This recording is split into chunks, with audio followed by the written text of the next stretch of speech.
মণিপুর হিংসা নিয়ে উত্তাল সংসদ আর সেই আবহে বিরোধী জোট ইন্ডিয়াকে নিশানা করলেন প্রধানমন্ত্রী নরেন্দ্র মোদী। জঙ্গি গোষ্ঠীর সঙ্গে বিজেপি বিরোধী জোটের তুলনা করলেন তিনি। বললেন, ইন্ডিয়ান মুজাহিদিন পিএফআইতেও ইন্ডিয়া আছে। সংসদের বাদল অধিবেশনের আগে বিজেপির সংসদীয় কমিটির সঙ্গে বৈঠক করেন নরেন্দ্র মোদী। সেখানেই এমন মন্তব্য করেন তিনি। এনডিএ বিরোধী ইন্ডিয়া জোটকে নজিরবিহীন কটাক্ষ করলেন প্রধানমন্ত্রী। জঙ্গি গোষ্ঠী ইন্ডিয়ান মুজাহিদিন এবং ইস্ট ইন্ডিয়া কোম্পানির সঙ্গে ইন্ডিয়া জোটকে তুলনা করলেন নরেন্দ্র মোদী। মঙ্গলবার সকালে বিজেপির সংসদীয় দলের বৈঠক ছিল, সেখানে ছিলেন প্রধানমন্ত্রীও। ওই বৈঠকেই বিরোধী জোটকে তুলোধনা করেন মোদী। বৈঠক শেষে কেন্দ্রীয় মন্ত্রী রবিশঙ্কর প্রসাদ বলেন, প্রধানমন্ত্রী বলেছেন যে ভারতীয় জাতীয় কংগ্রেস ব্রিটিশদের তৈরি এবং ইস্ট ইন্ডিয়া কোম্পানিও ব্রিটিশদের দ্বারা তৈরি হয়েছিল। লোকেরা ইন্ডিয়ান মুজাহিদিন এবং ইন্ডিয়ান পিপলস ফ্রন্টের মতো নামও রাখে। এদের মুখ একরকম, কিন্তু সত্য অন্যরকম। हमको गर्व है अपने प्रधानमंत्री आदरणीय मोदी जी पर। उन्होंने एक नई आशा जगाई है। आज 24 में भी हम ही आने वाले हैं। दुनिया भी यही जानती है, देश भी यही जानता है, विपक्ष भी ये समझता है, लेकिन बार बार विरोध करना, वो मान चुके हैं कि उन्हें सत्ता में नहीं आना। और उन्होंने एक बहुत बड़ी टिप्पणी की कि इंडियन नेशनल कांग्रेस एक अंग्रेज ने बनाया था, ईस्ट इंडिया कंपनी भी अंग्रेजों ने बनाया था।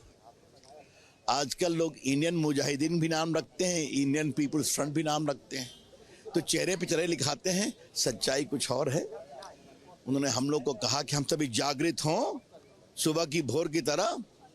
देश हमारी पुनः अपेक्षा कर रहा है और निश्चित हम जीतेंगे। और आज मैं कह देता हूं, 24 का रिजल्ट आएगा ना, तो जो संख्या है ना हारे हुए, थके हुए, निराश विपक्ष की, इनकी संख्या और कम हो जाएगी। जो ये विपक्ष के लोग हैं जो प्रोटेस्ट कर रहे हैं इंडिया अलायंस के नाम से, वो उनमें से कुछ नेता अविश्वास प्रस्ताव लाने के भी पक्ष में सरकार है। अरे भाई, आप सब लेके आइए ना, चर्चा तो कराइए ना, चर्चा से क्यों भागते हैं? अविश्वास प्रस्ताव भी लाएंगे तो चर्चा करनी पड़ेगी ना, वो तो उसकी भी तो पराजय निश्चित है, लेकिन चर्चा तो करो, ताकि हम भी तो कहें बात निकलेगी तो बहुत दूर तक जाएगी। দিল্লি থেকে বিজেপিকে উৎখাতে সর্বভারতীয় স্তরে 26টি দলের বিরোধী জোট ইন্ডিয়াকে দিশাহীন বলেও মন্তব্য করেছেন নরেন্দ্র মোদী। তিনি জানান, বিরোধীদের কাজই প্রতিবাদ করা। দলীয় নেতাদের তিনি নিজেদের কাজে মনোযোগ দিতে বলেছেন। প্রধানমন্ত্রী নরেন্দ্র মোদী বলেছেন, বিরোধীরা সম্পূর্ণ দিশাহীন। মনে হয় তারা দীর্ঘদিন ধরে বিরোধী আসনে থাকার সিদ্ধান্ত নিয়েছে। এটা আমাদের সরকারের দ্বিতীয় মেয়াদের শেষ বছর, কিন্তু এটি একটি নতুন সূচনাও বটে, কারণ 2024 সালে আমরা আবার সরকার গঠন করব।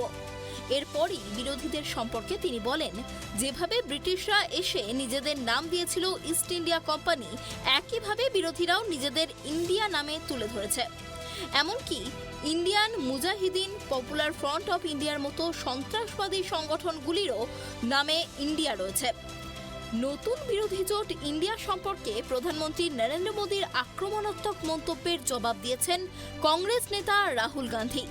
মঙ্গলবার দুপুরে টুইটারে তিনি লিখেছেন, শ্রীযুক্ত মোদী, আপনি যে নামেই আমাদের ডাকুন, আমরা ইন্ডিয়া।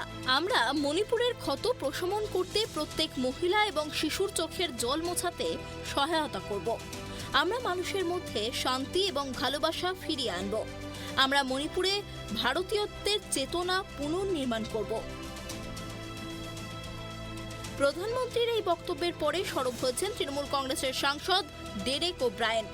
ডেরেক ওব্রায়েন কড়া ভাষায় প্রধানমন্ত্রীর এই মন্তব্যের সমালোচনা করেছেন। তিনি বলেছেন, মোদী আজ যা বলছেন তা মণিপুর ইস্যু থেকে নজর সরানোর খুব সহজ পথ। যেভাবে বিরোধী জোটকে তিনি জঙ্গি সংগঠনের সঙ্গে তুলনা করেছেন, তাতে একটা বিষয় স্পষ্ট, নরেন্দ্র মোদী চাইছেন মণিপুরের কুৎসিত ঘটনা থেকে মানুষের দৃষ্টি সরে গিয়ে যেন তার বিতর্কিত মন্তব্যের ওপর পড়ে, কিন্তু বিরোধী জোট তা হতে দেবে না। Mr. Modi and the BJP are rattled, completely rattled after they've heard the name INDIA, Jeetega Bharat. They are in reactive mode. They have no good response. That's why he's coming up with all these crazy explanations The name is strong. It's INDIA. Mr. Modi and the BJP, maybe for the first time since 2014, they do not have an answer.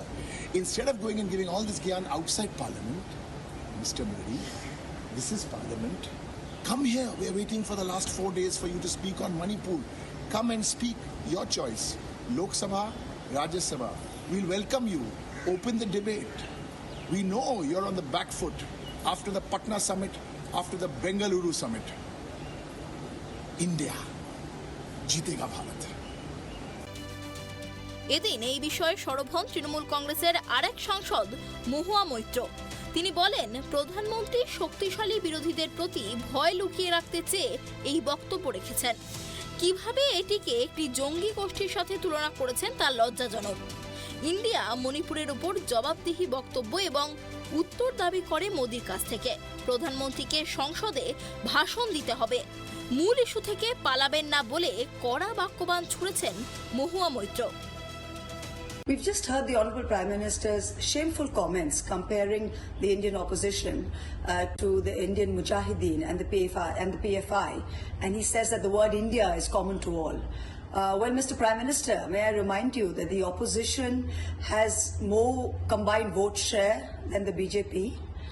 The number of people in India who have voted for the opposition parties combined is almost double than those that have voted for the BJP.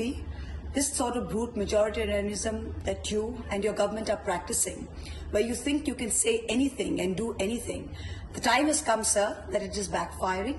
All over, in every state of India, people are realizing what a dangerous choice that they made between the soul of India and between the BJP. And India is now fighting back. Whether you chose to see that it's in the Mujahideen or you choose to see in the PFI is your distorted vision. All we can tell you is that be very careful. Thank you. মণিপুরের হিংসা এবং মহিলাদের বিরুদ্ধে অপরাধের বিষয়ে আলোচনা এবং সংসদের ভিতর প্রধানমন্ত্রীর বিবৃতি দাবি করেছে বিরোধীরা, কিন্তু সরকার তাতে রাজি নয়। সরকার জানিয়েছে তারাও আলোচনা চায়, তবে জবাব দেবেন অমিত শাহ, প্রধানমন্ত্রী নয়। এই নিয়ে দ্বন্দ্বে পরপর 3 দিন কার্যত কোনো কাজকর্ম ছাড়াই মুলতবি করে দিতে হয়েছে সংসদের দুকক্ষের কার্যক্রম। সোমবার গোটা রাত সংসদ চত্বরে ধর্ণাও দেন বিরোধী সাংসদরা। এরই মধ্যে বিজেপির সংসদীয় বোর্ডের এই বৈঠক হলো। এদিকে এদিনই Indian national developmental inclusive alliance বা ইন্ডিয়া জোটের সংসদীয় নেতারা রাজ্যসভার বিরোধী দলীয় নেতা মল্লিকার্জুন খার্গের সংসদীয় কার্যালয়ে বৈঠক করবেন। সংসদে বিরোধী জোটের পরবর্তী কৌশল তৈরি হবে সেই বৈঠকে। Bureau report, tribe TV.